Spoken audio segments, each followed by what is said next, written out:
Well, the role of the chaplain in a children's hospice would be to to look after the pastoral and the spiritual and cultural and religious care needs of the children and all families.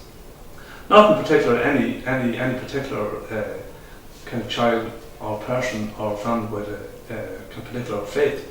We're here for all children, whether they have a faith or connected to a faith tradition or none.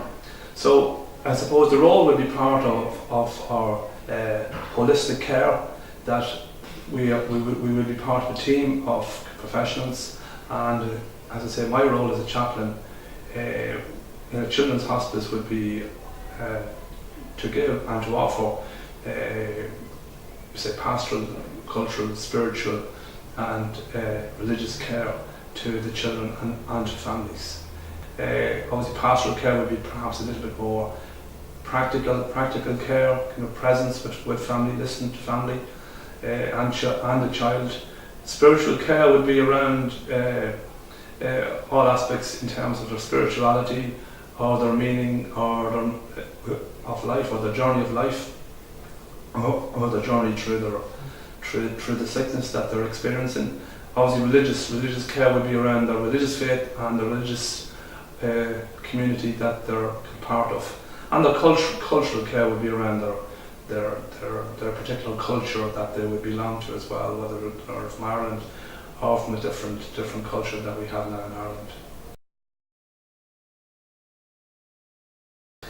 Well, I often find spirituality, you can speak to different people about it and you'll get a different answer, where I suppose my answer at the moment here, I've reflected on this sort of quite a bit, is it's relational. It's about sort of connectedness.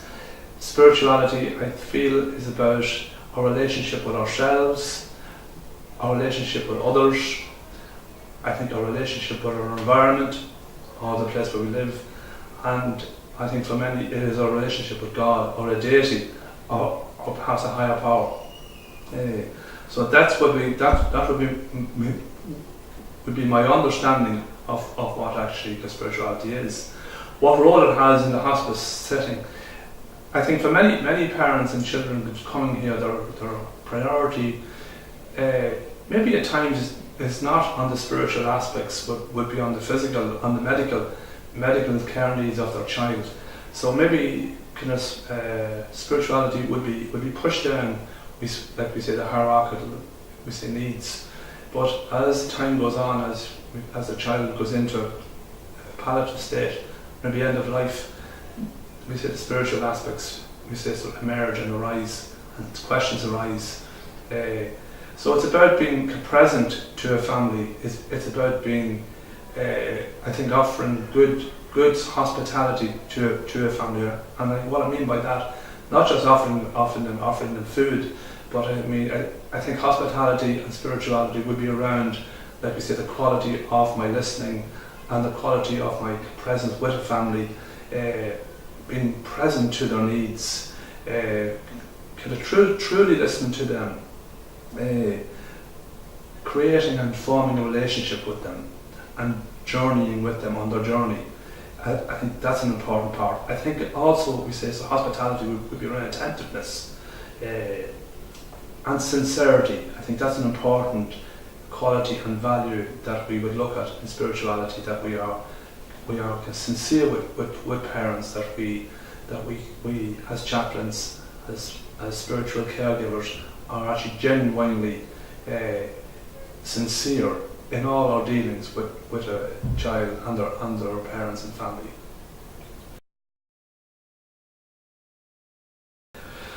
Well, again, they vary between, we say, the children and families. You get the most, we say, ridiculous question to the most profound, and all in one mix.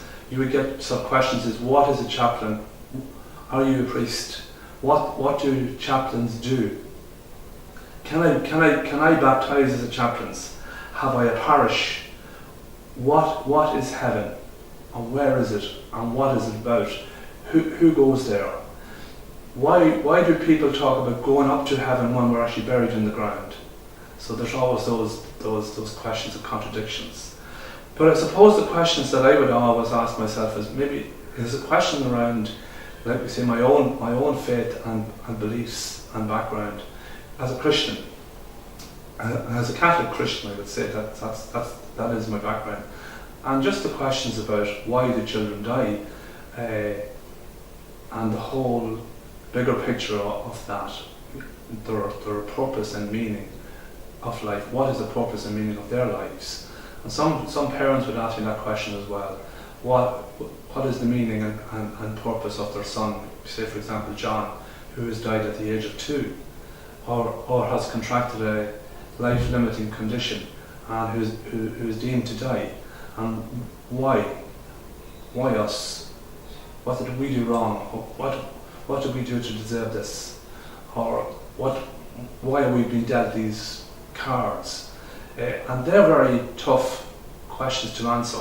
And sometimes, most times, I would say to you, I don't have the answers, we say, to those questions. But I am very interested in listening, in being there, in sharing that those burdens, those questions, those unanswered questions, maybe journeying with the parents, maybe well after the child has passed away as well, where the questions may become a little bit more clearer, or the answers, I should say, maybe become a little bit more sort of clearer as the time goes on. Sometimes I often feel that so parents who lose a child may never really get over that loss, that huge kind of significant and profound life changing event. But with sort of time and with grace perhaps of God, maybe the grace of God helps them to a certain extent, that they relocate their child or their lost child into some aspect of their lives, that the child is still present actually to them, though dead. But I think there is that maybe element that I've come across in my life, that some parents would say to you after 1 or 2 or 3, 4 years after the death of their child, that little Mary or John or Gavin is still with them in spirit, that they live on in their lives, that they live on in their hearts or their minds, or their spirit is on their families. So it's about relocating them, perhaps in a different aspect of their life.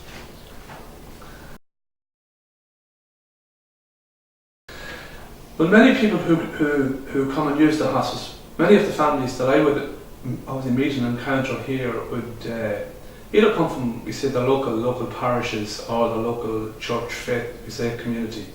We do have actually families who come here with their children who actually don't belong to a church faith community at all. So it really depends where they're from, what church-based faith group that they belong to. So we would deal here with people and families, children from all faiths, from, we say, the Christian tradition, obviously the Catholic Church, Church of Ireland, and the different branches of the Christian faith.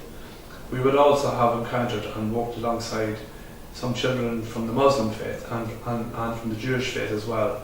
And, as I say, so indeed from families who have no faith at all, or don't actually belong to any faith group, but maybe would be more sort of humanist in their ethos or in their beliefs and values of life.